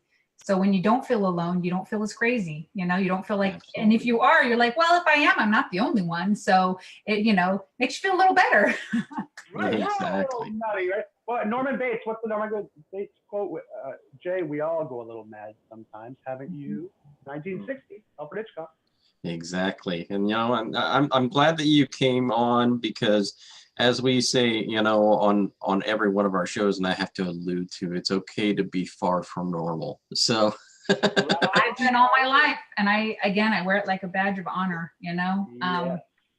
I think honesty is all that matters because we're all going through it, and when people try to put on the brave face and say like, I'm okay and it's okay, it makes other people think that they're failing or that they're not doing something right. But when you come on and you say it's tough, or it was hard, or I still struggle with this, then again, you're not alone. You can relate to other people, and we all do. So if someone says that they got it all together, they're lying, you know? And again, we'll say this before we let you go too, and I think Wendy will agree, Jay will. Don't be afraid of being different. Be afraid of being like everybody else. Absolutely, 100%. Thank you so much, Wendy, and I'm sure I'm going to be back in contact with you very, very soon, okay? Yeah. For sure. Yes. Awesome. Thank you so much. Thank you, Wendy. Be safe. Thank you. All right, folks. Wendy Riordan, amazing actress, model extraordinaire, on the air. I didn't even say model before, but yeah, she's modeled for magazines. Amazing. Jay, Money Moss, we're coming up to the break, and it's been an awesome, well, a little more than first half already. You can buy the tickets, and we'll sell you the whole seat, ladies and gentlemen, but you're only going to need the edge. Awesome first half. Yeah, amazing time. And we didn't even prepare really for a middle section this week because we're going to just break in the talk because that's what we do, real talk, and talk about the fact that we've gone through a whole lot of things with the Far From Normal radio show, and we had issues before with either trademark infringement or being reported to Facebook or things like that, and we're not going to have those issues anymore. Things are copywritten, we're ready to roll, and we're never going to have those issues again. Number one, you know, the things that have happened and transpired are taken care of. And really, there was never any animosity back and forth between Bud and myself. And a lot of people thought that there was. There wasn't. Yeah, well, we definitely had our ups and downs, I think, in terms of the growth of the show. But what people have to understand, too, and as Wendy said during the first half, is we're all human. We all have issues behind the scenes that a lot of people don't know about individually. So as friends, there is with all friends, whether it's those arguments, there's those fallouts. But again, if you can maintain that respect level, again, and work through them, acknowledge, again, some of you may not know, I'm a very difficult dude to work with sometimes behind the scenes. Yeah, I'm not all, no, but it must be budget. No. I can be very difficult. And I can be very staunch in how I think things should be. I think life has shown me too, and it's taught me to relax a little bit too with certain things. And I think it over time, I think it was important that we step back Right. when we did, because again, it allows for growth. Again, sometimes when you're in the heat of things, and I know, Jay, for us, I'll be candid too, the show was awesome. It always has been. And when we started off, Jay, it was just you and I, as we said in our girls' room, our two, my wife and your wife. We didn't expect, and we didn't know what would come along with it. So with growth and rapid growth, there does come a lot of stress along with what you're experiencing outside of the show as well. So I think it's allowed us that growth. And I think when we do other things too, it makes you thankful for what you have on every level. There's been a lot of people that I'll thank along the way so far. But before we go to break, Jay, I'll paraphrase Freddy Krueger and say the bottom line was, I was away from my people for far too long. Well, he says children, but I have to say people. So Yeah, right, exactly. Yeah, and I will say this, and it showed me a whole lot of the person that Bud Vino was, is the fact that many people don't know that Bud and I had worked for a long time, and a long time to get John Schneider on the air, and we worked tirelessly with Jenna Pell and Catalyst, and working in and out with Alicia, and trying to get John on, and then he had different events that came up, and Dancing with the Stars and everything else. And after we had already taken our hiatus is when John decided to go ahead and come on. And the first person I called was Bud Vino, and I said, "Hey Bud, would you like to come back and do this video?" And he says, "Jay, I'm on the edge, but I'm just not ready yet. You take this one and run with it." And that was very, very benevolent of him to do so. And so the first thing I thought was, let's pay respect and homage to the people who had brought us on the air for our very first radio show, and that was Neil and Randy, and they did an excellent job. And it was all possible because Bud was one who said, "Hey, look, let me take a back seat on this one. I'm not ready yet." And it was a great idea for him, and it was a fantastic interview, and he did a great job staying behind the scenes. He was very supportive in all of it. So thank you so much, Bud. Yeah, Jay. Well, thank you for that. I wasn't expecting that. Definitely, Jay. And as I told you, here's John Schneider, who, again, as you know, was one of my childhood heroes.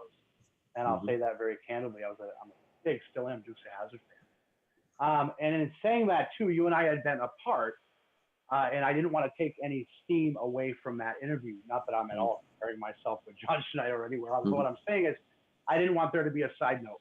I wanted it to be for the cause and get the word out. And as you said, Neil and Randy have never been anything but kind to me and supportive of me ever in the years that I've known them, whether it's publicly or behind the scenes. Both been very good to me, as has mainly everyone in this. I mean, I can't thank everybody enough, Jay, and I digress a little bit before we go to that break, but the amount of people out there, and it was so touching, honestly, when we did that video and we released that we were reuniting, and not just publicly, but behind the scenes too. The amount of love and support where people were like, "Oh, it's awesome to have you back," and people, and it really, I said to my wife, I said, I don't get it. She said, "What don't you get? What don't you get?" And again, on here, it just feels so damn good to be home. And I want to thank everybody from the bottom of my heart, people that said, we're so happy you're back, and we'd love to see you back. And again, I'm going to give shout outs at the end of the show, but I think it's appropriate before I do too to mention my friend Shane Joubert, John Mondu, and people like that, Aaron Roberts, Ian Roberts, who are very close friends of mine, who have always been there. Patriot Watch Radio, I'll give a shout out to Jim Cropper, the bomb dropper, and Joe Whack Burlack, and the folks over there were very great to me. I did a couple shows with them, awesome people, and Jim has been a good supportive friend. So I want to thank all those folks over there too, and there are a million more people I'm going to thank. But Jay, very touched. I feel like we're definitely making a mark here, and I'm so proud of that. Yeah.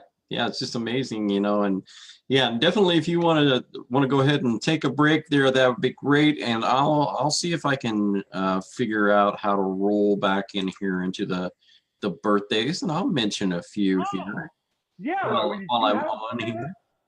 Well, if you don't, we can blame MJ. Who knows? Well, that was really my fault. Really, I should have prepared those tonight, but unfortunately, I did not. And you were so excited. I was so excited. I was, and I'll tell you, you get an actress like Wendy Riordan on, and she did a fantastic job. She's a very good actress. And those who have not got a chance to see Wendy in action, go out there and just check out a few of her films. She's been in the TV series Prison Break. She's been in The Escape Artist. She was in Holt Kills Randy. She's been in a number of things. Shake It Up. She's just been in all kinds of productions. Great stuff. Yeah, she's amazing. And Jay, I'll give another shout out at the end of the show. But we will also want to give out a shout out and a big hello to our friend Debbie Voorhees. Yes. Who is the producer of? Because I had to have my Jason copy of 13 Fanboy, which is coming out soon. So we'll give a shout out to Deb Voorhees. Go, and if you're able to donate to our Indiegogo campaign, this is a fan film for the fans, by the fans. Deb has brought back a multitude of heavy hitters from the Friday the 13th franchise. So people that are fans of that genre or of other works they've done, I mean, the list goes on, and I'll name them later. But Deb's very excited about this movie, and so am I, and so there are a plethora of people out there that are, and she's working so hard. And again, I'm selfish. I want to see this movie come out. Don't think I'm all pure in this. I want to see it. I'm excited. So again, thank you to Deb, and we'll mention again, and I know we'll have Deb on the future. We had her on a Halloween show about a year and a half ago. She's top notch. Exactly. So today's birthdays, I'm going to go ahead and go real quick here. Lauren Plaxico, Chad Clark, Gina Hoffaker, excuse me, Dallin Sellers, Linda England, Graydon Halleck, Edward Walsh, Mike Janis, Ray Morris, gonna go down here, Kevin Cassell, Jason Gregory, Stephen Isham, Chris Raymond, Patrick Rafferty, let's see, that's Dwayne Dodgen, Madeline Sleeth, Ashley Schneider, Patrick Glenn. Friday birthdays are Joshua Wayne Ragsdale, Ronald Polk, Steve Humphreys, Amanda Dill, Joy Ashbridge, Karen Rogers, David Vesper, John Hodgins. Saturday, looks like we've got Jen Anderson, Chad Roberts, Mike Buchanan, friend of mine, Danny White, out there, Eisenhower Panther alumni, my brother. Sunday, Roger Herman, Darren Anderson, Jen Panicrook, MD Ford, Emily Ray, Steve Bueller, Amanda Messer, Kenneth Pascal out there, who we've had on the show in the past, Jackie Clark, and Monday, Greg Todd, Kevin Winfro, we've got Ward Wallace, Kellen Cox, Susan Fertwell, and Christina Capps. So happy birthday to all of you from the Far From Normal Radio Show. If you have a birthday or an anniversary or an event that you would like to go ahead and put on the Far From Normal Radio Show, we'll be glad to read that in future weeks. We're going to go back to doing a little bit of that during our midpoint in our show. And I think that a lot of people would greatly enjoy that. Once again, a great happy birthday out there to you from the Far From Normal Radio Show. Yes, my brother, from another happiest birthdays to everybody out there. Make it special. It is your special day, so make it so. It's the day that you grace this world with your presence, Jay. So again, happy birthday to everybody out there. Usually, when we've had people do the birthdays, we've had different hosts and things that have done birthdays. It's usually fun because I'll usually mute out the camera like this, see, but I'm really still here, but I watch them squirm for a little bit, and that was always fun to do. But we always had people that were top-notch here, too, but we always got a kick out of it off the air when we kind of tased. That was the heaviest tasing we ever did. So it's fun, Jay, to actually be back on and do these birthdays again. Definitely some special people out there with some special days. Again, so a special day. Yes, absolutely, exactly, 100%. And we may have a surprise person coming in from here or there. Who knows? We could have a celebrity come in and read birthdays for all you know. Yeah. We could do a few of those things. There are so many awesome things that we can't get into right now, Jay, that are on the horizon. Number one, this is one of the reasons I came back to, because we have everything squared away. And I said, we're going to come back and Jay, the sky's the limit, because again, it's that exposure. And I love doing it. Again, I say, people thank me. I'm like, don't thank me. I'm very selfish. I enjoy doing it. It's therapeutic for me. It's cathartic. So again, you're very welcome. But again, I'm a selfish person too. So again, I enjoy it, Jay. I enjoy being on with you. A lot of people have said they like that. One thing I know, John Mondu, I'll say his name. John, I'm embarrassed you. He likes that our personalities. He likes that mix. He likes that your common nature and John I've known since I was knee-high to a grasshopper, as they say, since I was a toddler. So John's awesome. John's always a supportive guy, and he'll tell me when I'm not on kilter. And he also encourages me. Again, people, Dino might have self-doubt. Oh yes, sometimes I do. We all have stressful situations, and John's always been one. And my friend Shane too, and you too, Jay, behind the scenes. Hey man, go for it. What are you waiting for? And so again, Wendy alluded to it too. Jump. There's no better time than right now. Jump. And we're jumping, Jay, and I'm still in the air, baby. I'm still in the air. I'm not even come down yet. It's going to take me a while. Exactly. And we're going to do some more things. We're going to talk behind the scenes. Obviously, you see that Bud's got a green screen. We're going to try and work on that as well. Lots of things that we're going to do and incorporate. There may be another show that we kind of incorporate some things, or maybe this, that, or the other. We can always do a whole lot of different things. But we're going to try and bring you, for sure, and reach out and bring you some of the celebrities, some of the up-and-coming stars.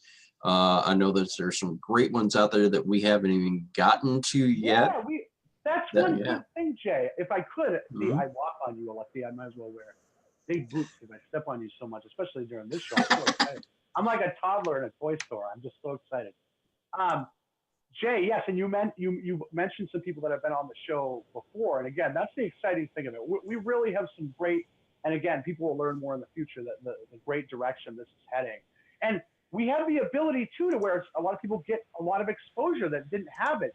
People that, again, we talked about, we're all human, so people that maybe aren't as well known, you never know who might be watching, who gives you that opportunity, and what a great thing it would be. And I know the people that we've had on, as you said, Jay, have been absolutely tremendous. And that's actually is overwhelming, Jay. And folks will see our exit video that you put together when the show is over, if they haven't yet. And you can always go on to YouTube. Our shows are on there, along with different social media platforms. We're all over the place. We're real far from Yeah, exactly. If you're out there and you want to see some of the shows that we have done in the past, please check out the Far From Normal Radio Show at Facebook. And we have a plethora of shows. We've had, you're going to see them in the exit video. There's just tons. Well, that's what I was going to say. It's really overwhelming. I'm so proud of it. I'm like, wow. I said, Allison, it's hard to believe. And I tried to calculate the other day. We've done a couple 100 hours worth of shows together, Jay. I mean, it's unbelievable. And when you think of the amount of people that we've had on, and I'm talking about everyone, every single human being. I'm not just talking about the people whose names are well known, because we've had some people, again, you never know, Jay, we've said this, when that proverbial red light comes on, how people are going to react. because you have people maybe who haven't been on the radio or have done different things, or even certain people that have been in it. When that red light goes, I don't care how confident someone is, you just never know, and you don't know how the chemistry is going to be. I am here to tell you, we have been so fortunate, Jay, to where I don't remember one single guest that we didn't have a great time with. I really, that the energy that we've had on this show, I think that might be why I cracked my phone, because it's again, the phone was so great of a show that the phone cracked. The phone exploded. It was that lightning. Yeah, see, too much lightning. Yeah, no, never enough lightning. Never enough. No, again, so we're gonna have some people on that in the future too. Again, we'll have some repeat visitors. That's one of the things too of being off for a while. We gotta get updates from some folks we've had on too already. Exactly. Yeah, exactly. We're gonna have on. I know. Again, the aforementioned. I mentioned earlier on the show, Mark Ludwig. We're gonna have people. We'll give a shout out to Chad Loudermilk. All the folks out there. I saw quickly. I haven't had time to even check out the comments. Ryan Swindle out there. I've seen comments from Laura Thompson. I could go down a whole list of people, and I'm just so thankful that I get to roll and we get to all do this together. Because again, we're a family. We're human. We're all a giant family. And if we work together for the greater good and for the cause, we are gonna get there, boys and girls. And I can feel the momentum is building. And you keep filling your cup with that positive. If you fill it with negative, there's no room for the positive. You gotta just dump out that negative, and just stuff in that positive. Absolutely, 100%. You know, and I think that there's so much to be said for some of the people that are out there that are going through some of these tough battles. And like Wendy said tonight, and we've said in the past, when you're going through some of these struggles, don't think about today, except for putting one foot in front of the other and getting through that day. That's the only thing you need to think about. And then you also need to think about in the future, there is a light at the end of this tunnel. When these kids turn 18, they will be out there and they will be searching for their parent if you've been alienated from them. And the best thing that you could do in this time and in this process is to leave the breadcrumbs out there for them so that they can easily find you. And how you do that is by getting on every social media site that you have and leaving these little breadcrumbs for them to find you. And they will. Well, Jay, we have said many times, this is a fact. Love is innate. Hate is taught. Hate is tedious. Hate is cumbersome. We've said hate is a burden. Hate is very taught, and hate is, again, something that will burn you up if you allow it to. Again, love is innate. We're born loving. We're born loving ourselves. That's natural. We're born, that's how we are. And again, that involuntary, innate love is what, again, as Jason, will drive your child to you in the future. Again, we don't advocate for just saying, oh, I'll just wait around. But again, if you're in a position where you don't have much of a choice, and again, sometimes that's the case. As Jay said, you've got to put that out there and just continue to be loving. Continue to know, again, children will come. And sometimes, again, they may come and they may appear angry. They may, you've got to be willing to acknowledge, but also, again, be factual and understand where they're coming from the things that, if you have a child that's been alienated, just think of what they've experienced. Because parental alienation is child abuse. No ifs, ands, or buts, no sugarcoating. It is child abuse. You're abusing your child. If you are doing that, you're knowingly screwing that kid up. And Wendy alluded to therapy for kids in the future. And I've said before on different shows, if you're alienating your child, and you know it, you're purposely doing some cosmetic damage. Along with doing that, you should set up a bank account and just put money in every time for the future therapy bills, because you can anticipate that. Right. And what a selfish thing! What a selfish thing to knowingly do that to your own child. And you could die in the future. And that's okay if they're screwed up. No, you've got to acknowledge and fix certain things, and the things you can't, you've got to let go. And you got to have that faith and keep loving. Kids are attracted to love too. Maybe in the moment it might seem, wow, why is my kid gravitating? First of all, children often gravitate toward the computational parent. That's a very psychologically, when you dig into that, it's not hard. I won't get into that whole aspect of it, Jay. But a lot of times kids are drawn to the computational adversarial parent because, again, that's where they feel they have to put their allegiances, because that's where that perceived peace is kept if they align with that. And that's where a lot of times the parent that isn't confrontational, unless they both are, would appear to have the disadvantage in the moment. But again, over the long term, people know. And over time, kids know. Things come out. You don't want to have that conversation with your child when they're an adult and they say, why did you do this? Especially if you're in the moment, you know it's wrong. If you're lying to your child, if you're doing things to damage them, you are going to have to answer to that. Just remember that. And if you want to go into it purely and you want to look into the future and say, hey, when and if that day comes. Exactly. And it looks like actually we've got a visitor here on the show. So I'm going to go ahead and see if I can get her in here. Promote to panelists. Let's see if we can get her on here. Hey, and it's none other than Connie Reguly. How are you doing? Yay! Wait a minute. She's looking great tonight. Connie, it's been forever. You look fantastic. Okay, hold on. It's none other than Connie Reguly. How are you doing? Okay. So it looks like you've got your speaker up. You might want to turn that down just a little bit. I know. Hang on here. I'm That's all right. talking back to myself. Hey, it's none other than Connie Reguly. How are you doing? Okay. So it looks like you've got your speaker up. You might want to turn that down just a little bit. You sound good, Jay. Okay, hang on here. There we go. What I was saying, Connie, you look fantastic. Thanks for calling in, joining us. It's been a while. Wait, I lost you. I can't find you. Hang on. Oh, and there she went. Well, see, who can we blame? Oh, we can't blame anyone for that. I can't blame. It's just me. Yeah, I can't. Well, Connie, while I say until she calls me, she looks fantastic.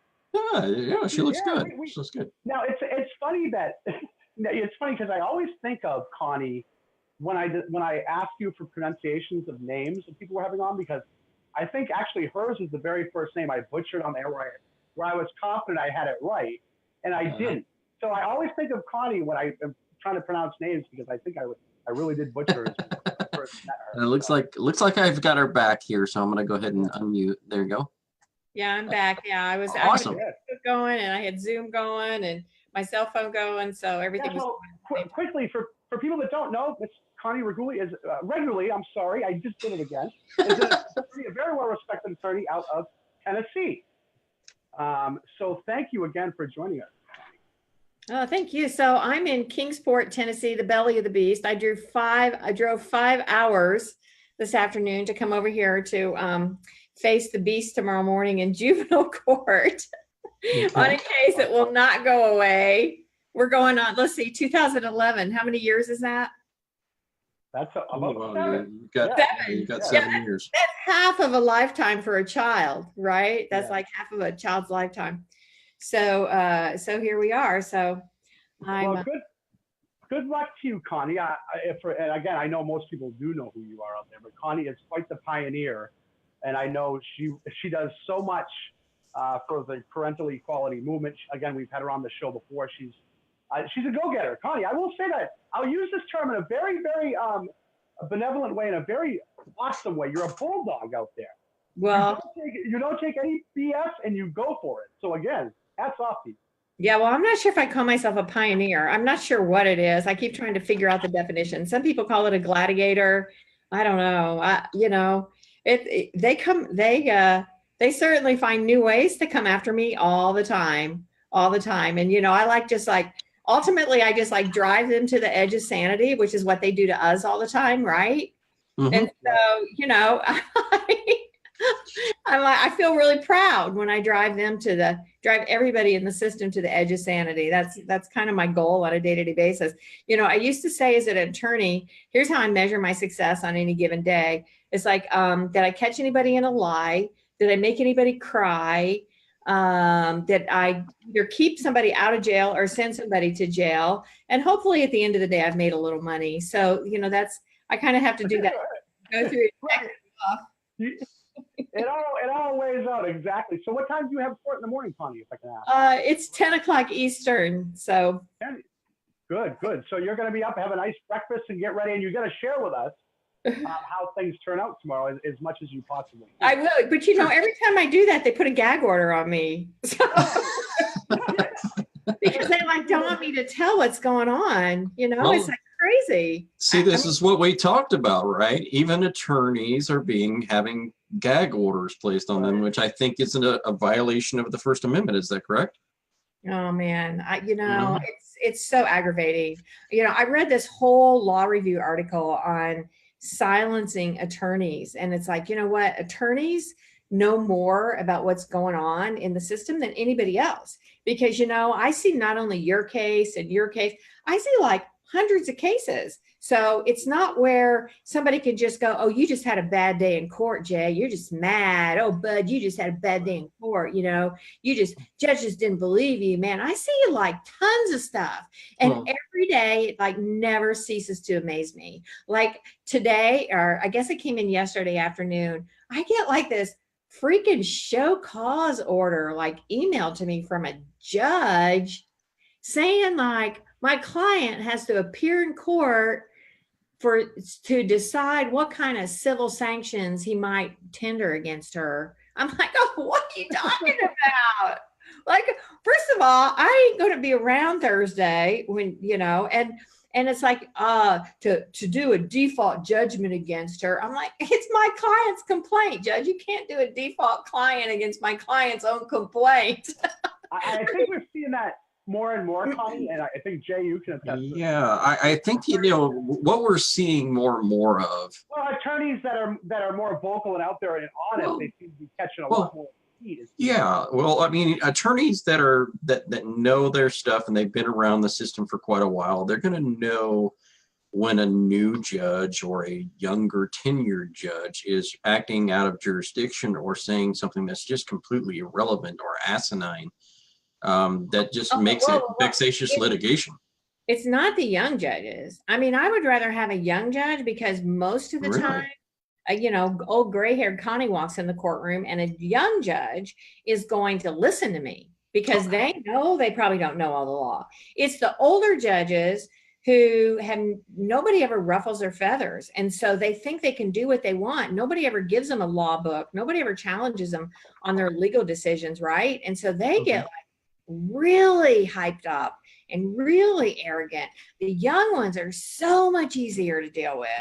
Really? Yeah, I would think that would be the case. That the young ones would be more pliable. And as Connie mentioned too, when she comes in, I'm sure again, it is what it is. When they see even physical characteristics, they're going to say, okay. And I'm sure a lot of them know their name, as opposed to the older judges that are really staunch in their beliefs and how dare you question me. So they're going to try and stop the whip when you do. So I think it's important, Jay, to note, and people watch Connie out there, that no matter what, you continue to stay the course and fight for what's right, no matter if that whip is snapped, you just go forward harder.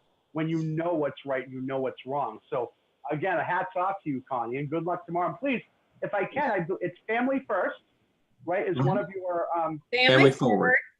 Family Forward project, yes. Family Forward project. I knew that. Yes. I knew that there's a. Of course you did. Yeah, so, yes. And you post a lot in the morning. So that's when I usually get your information from you. Yeah, you're right. So, yeah. Coffee, Connie and coffee up and at 'em. I have to scroll through to see what everybody did last night after I went to bed, And then I'm like, okay, hey, so look, are you guys Trump supporters? Are you like Trump supporters? Oh, I am completely impartial, and impartial to everything. And generally I say that because when we have somebody on our show, we can say, hey, look, if you're a Democrat, I don't care. I'll come, if you come on and you support 50-50 custody, I'm for you. I don't care if you're a Democrat or you're a Republican. Well, I just have to share this though today, because this morning when I was up having my coffee, I was reading a SCOTUS blog, a blog on the United States Supreme Court. And so I was reading about the Kavanaugh decisions and administrative courts and Gorsuch. So part of the reason I was kind of going through that and looking at it is because, David Jose was doing a whole bunch of stuff on administrative, and, I love David to death. He was really trying hard. He doesn't quite get it right sometimes, I started thinking about this whole administrative thing and, this overlap we have of the administrative judges and the court judges, and how it's just getting all messed up because administrative courts are within the executive branch of government. So I was looking at this, and Kavanaugh and Gorsuch are both for the limitations of the administrative courts, which what that means to us is that they are for limiting the power of the executive branch and keeping the executive branch from spilling over into becoming a judicial branch. So that was just kind of a light bulb went off in my head this morning when I was going through that. And so that's, every day is just something new. So, but here's another reason I was looking at that, because I've been going through, we have a new legislature. Of course, everybody's convening, all the state legislators are convening in January. And I'm like, what are some of the things we want to talk about? And we really want to talk about oversight. And so I was going back and looking at Tennessee law. And the Tennessee Department of Children's Services was formed in 1994. And at the very same time they did it, they created an oversight committee, and that oversight committee was never formed. And so I know in 2011, I started raising Cain about they'd never formed the oversight committee, and I filed a mandamus lawsuit in the Chancery Court. And I said to the chancellor, you need to write an order that compels the governor to create this oversight committee, because it's his agency and it's a law and he needs to do it. Oh, and the chancellor's like, well, I don't know if I want to tell the governor what to do. So she wouldn't let me do it. Well, like 2 weeks later, they repealed that law. So I pulled the law that they've repealed, and here is what's so funny. So this is 2011. So in January 2011, when we had Governor Haslam come on in Tennessee, nice conservative governor supposedly, he does this executive order in January 2011. It's like transparency and government is going to be our theme, right? And then I filed my lawsuit to say you haven't formed the oversight committee. 2 weeks after that, they repeal every single oversight committee in the state, every single one, not just the CPS oversight committee, every single oversight committee. See, and that's the state of our affairs. So, well, okay, well, that's great. That's fine if you want to do that, but then you have to repeal the law that goes along with that allowed them to have what they have in the first place without oversight. Well, they're the agency oversight. So that's the problem. We've got an agency basically controlling. We've got an agency that is controlling attorneys and the outcomes of decisions and matters that really are incarcerating people for being in a debtor's prison that has no business putting people in a debtor's prison, because they're not a judicial branch. They're an executive branch. You don't get the ability to act as a judicial branch without having to be a judicial branch. That doesn't make any sense at all. Yeah, well, so the DHS, the agencies that control the child support, the way they work it here and in most places is you can have an agency hearing, but if they decide they're going to incarcerate you, they actually have to take the incarceration charge to a judge. They cannot do that intra-agency. So, right. But the way these agencies are set up, it's like for instance with DCS, if they substantiate abuse. So what that means for substantiating abuse is like it is a preponderance of evidence standard, which is like just a little squeak above maybe. Okay. That preponderance of evidence is just a squeak above accusation.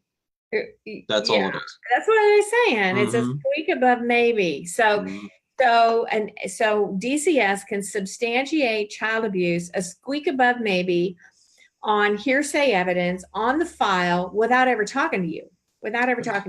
So then you can say, and then you go on a child abuse registry if that happens. So then you can say, no, I want a hearing. They're like, no, you can't have a hearing, but you can have a formal file review. So what that means is they take 2 more people to look at your file, never talk to you. They will let you write a statement. I always tell my clients, don't bother writing a statement because it's not going to help you. We just need to get to the next stage. So they do a formal file review, and then they still substantiate abuse. And then you have to ask for a hearing, which is still just an administrative hearing. It's still not even an administrative judicial hearing.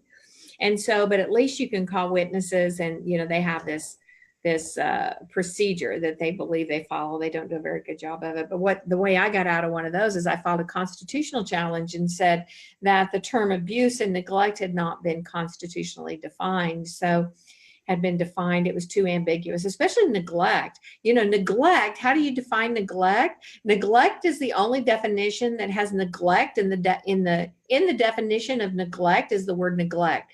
So how can you define a word? It's like saying, what is a door? Well, a door is a door. Like, Connie, doesn't that break one like cardinal rule? You're not supposed to use. Number one thing that you're not supposed to do is use the word in the definition. Yeah, exactly. Yeah. And so that's what they do. And so I filed a motion to dismiss that you couldn't have it was a due process violation. You didn't have ample notice to know what you're being charged with if you're charged with neglect in a child abuse proceeding, because the term neglect the definition includes the word neglect. So, and they actually dismissed it. So, you've got to find a new angle with these guys all the time, because 90% of these attorneys out there, first of all, they don't want to work. I'm just going to be honest with you. They don't want to freaking work, and not very many judges want to work either. So they don't want to sit and think about what they're doing. They don't want to prepare evidence. I mean, that's a lot of work, Right. Well, I think you're right in that, and in the fact of attorneys, but I also think that you're right in that in the fact of advocates. I think that there's a lot of advocates that don't want to work. They want to say they don't want to help people, because if you really did want to help people, you would really dig into what is it and where are they in their case, so that you can explain where you're at and where you need to go to. Not I've helped 100 people out by saying, fill this out, because that doesn't work. Each case is different. It's all different. And we want to help people by telling you that each case is different. It's individualized, and you need to really either consult with an attorney or consult with a very experienced advocate who's going to really dive into your case and help you. And that's what we advocate for. Yeah. So. And actually I have I'm so busy all the time, but one of the things I have done is I've outlined like a 16-module advocacy training class. And I have several people who want to do that. And that's one of my goals for 2000. What is next year? 2019. Yeah, I had to think about it too. So you're not alone. Yeah. What is it? What year is it? Because this was a bad year. This was a bad year. 2018 was just a flippin' bad year. Bad year in this world. Yes. I mean, those years happen. You just got to take them as a learning experience, and that's how we're going to grow. I mean, just so many advocates. I mean, and just personally, and I mean, the devil was at work, because just so many personal attacks on the advocates that are really working hard, and the ones I just love to death. I've just seen them struggle, and bad things happen, and I had things happen personally. So it's just I was like, geez, what a rough year, Yeah, but we're going to get there. Yeah, we're all going to get there together. And it definitely, I think, I thank you for the work you're doing. Again, we're going to be looking out for those advocacy classes in the future. 2019. I'm excited about that. Yeah. And we'll have you on again, Connie. We'll have some updates. Exactly. Please update us and share that. I know you'll have it in your groups and sites and things, and we'll share that too. So good luck to you tomorrow morning. Okay. Yeah, absolutely. Absolutely. Thank you so much for coming on. We greatly appreciate it. Appreciate it. All right. And I'm going to say good night to y'all. All right. Good night. All right. Awesome. Connie regularly there joining us. As we say, you never know who's going to drop in.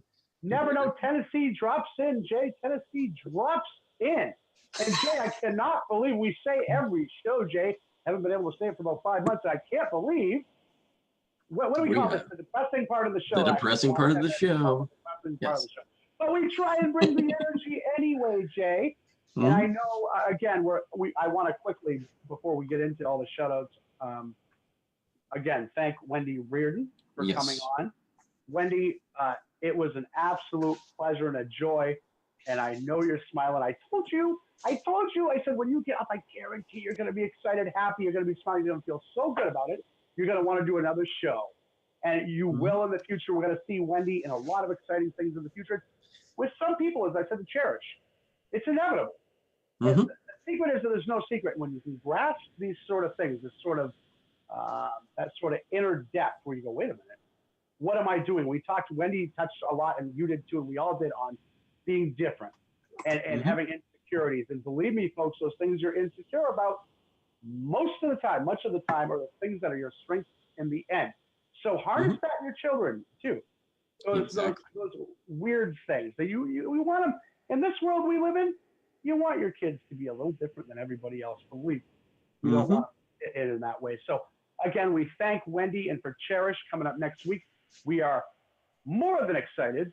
The amount of energy already from Wendy right into Cherish. And then we're going to have another guest on the following week, Jay, on the following week.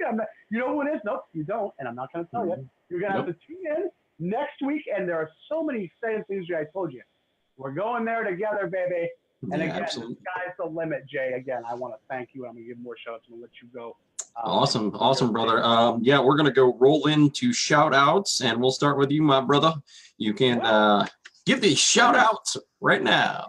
Yeah, well, see, we usually do that. We'll start off with, it's going to be pretty easy. Start off with me, because I'm the one sitting here. First of all, again, Wendy Riordan, thank you so much, Wendy, and the sky's the limit for you. So thanks for coming on. To Connie regularly, we thank you, Connie. Good luck tomorrow. Connie out of Tennessee. For the folks that aren't familiar, go check out Family Forward Project. She runs that and does a lot of exciting things. Again, I want to thank everybody out there from the bottom of my heart who has supported me both publicly and privately, and the people pushing. Keep pushing forward. We're all in this together. Quickly, Jay. I say quickly, it never quite is. Ed Bryans, Dan LeClaire, Mark Ludwig, thank you so much to those three gentlemen. Diane Lyons here in New Hampshire. I love you, Diane. Thank you. Celebrated our 2-year anniversary on Facebook not long ago. Diana Goggins, Melissa Spectrum Cable. I told Melissa I'd give her a shout out. Anna Smart with Abishan in Ossipee, New Hampshire. Mike at the Dollar General in Ossipee. Told him I'd give him a shout out. Jennifer Lindsley from high school. Teresa Thompson, Lauren Clement, J.P. Harvey, and I mentioned Shane, my man Jubert, John Mondu, everybody at my BBC, the Roberts brothers, my brothers Ian and Aaron Roberts, and to my attorney and friend Steve Girdwood out there. Talked to Steve this morning. Love you, Steve. Talk to you, I know, I'm sure, tomorrow. And the people out there, again, there are so many names out there. I'd like to thank everybody out there. And no more so, first of all, than to my man, Jay Money Moss. And also, I would be remiss if I did not mention my beautiful wife, Allison. I love you, baby. Thank you for all the support and the guidance. Thursday, we celebrate 10 years married, baby. And again, I am so proud of that, and I love you so much. And we've said many times, when we die, just throw the last one who dies right on top of the other. We're going to rock together, baby. And even in death, we'll never part. And I want to give a shout out to my littlest, bestest buddy, Mason. I love you, pal. And I know you're up watching. Let's come in and snuggle with you. And to my biggest, bestest buddy, Carter out there, who I know is watching. I love you, pal. Daddy loves you. It's going to be your 13th birthday coming up soon, and I couldn't be more proud of you. To everybody out there, shins up! Awesome. And yeah, go ahead. I didn't hear a bell. No, you just heard a bunch of fans, my brother. Yeah, thank you, everybody. Shins up, baby, and we'll see you next week. Thanks, Jerry. All right, so I want to give a big shout out to some amazing people. Mary Jane Rutledge, who have stuck with us through thick and thin, my sister, and we love you. We appreciate you and everything that you're doing behind the scenes to kind of help us out and get us great guests on the line, and the amazing stuff that we're going to bring forward is all because of you and the stuff that we're doing behind the scenes. I want to say a big shout out to those on Talking Normal, Rosemary Dalton, and now we'll be adding Pete McNeil over there. So definitely a big shout out to them. They're going to do some amazing things over there on that program. I will be there for a little while, and then I will move back into the producer role for that show. And so that show will be run by Rosemary Dalton, Pete McNeil, and maybe a few more people. We'll see. We'll see what happens with that one. But I will move back into the producer role after things get up and running and smooth. And I think that's going to be a great dynamic for them moving forward.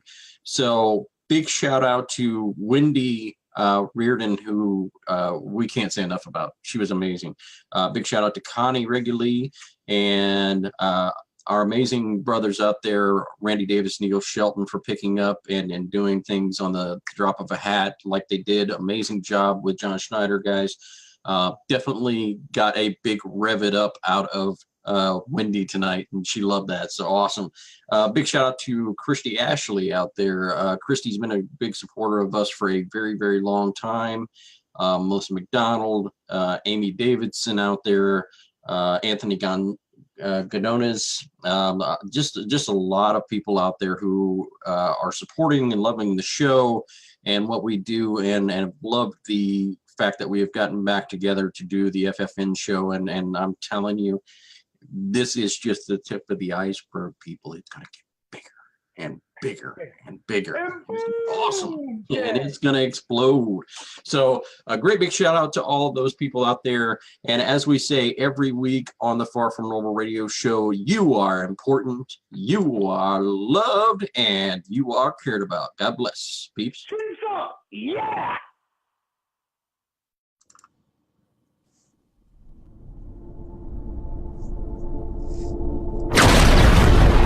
Can you hear the wind that's howling through the concrete trees? Got you praying on your knees. In the face of danger we're all brave, till the gun goes bang, bang, bang. It's a cruel, cruel world. No mercy left, yeah, it's a cruel, cruel world. It'll break your heart, it burn you down, down, down. Don't ever doubt that it's a cruel, cruel world. Oh, it's a cruel, cruel world. Smoke will turn your soul to black if you let it in. So close the door, confess your sins. Oh, when I was younger, it was all roses. Now they're dead and gone away. It's a cruel, cruel world. No mercy left, yeah, it's a cruel, cruel world. It'll break your heart and burn you down, down, down. Don't ever doubt that it's a cruel, cruel world. Oh, it's a cruel, cruel world. Oh, can you help me? Oh, can you help me out? Don't know who I can trust right now. Oh, can you help me? Oh, can you help me out? Oh, it's a cruel, cruel world. It's a cruel, cruel world. No mercy left, yeah, it's a cruel, cruel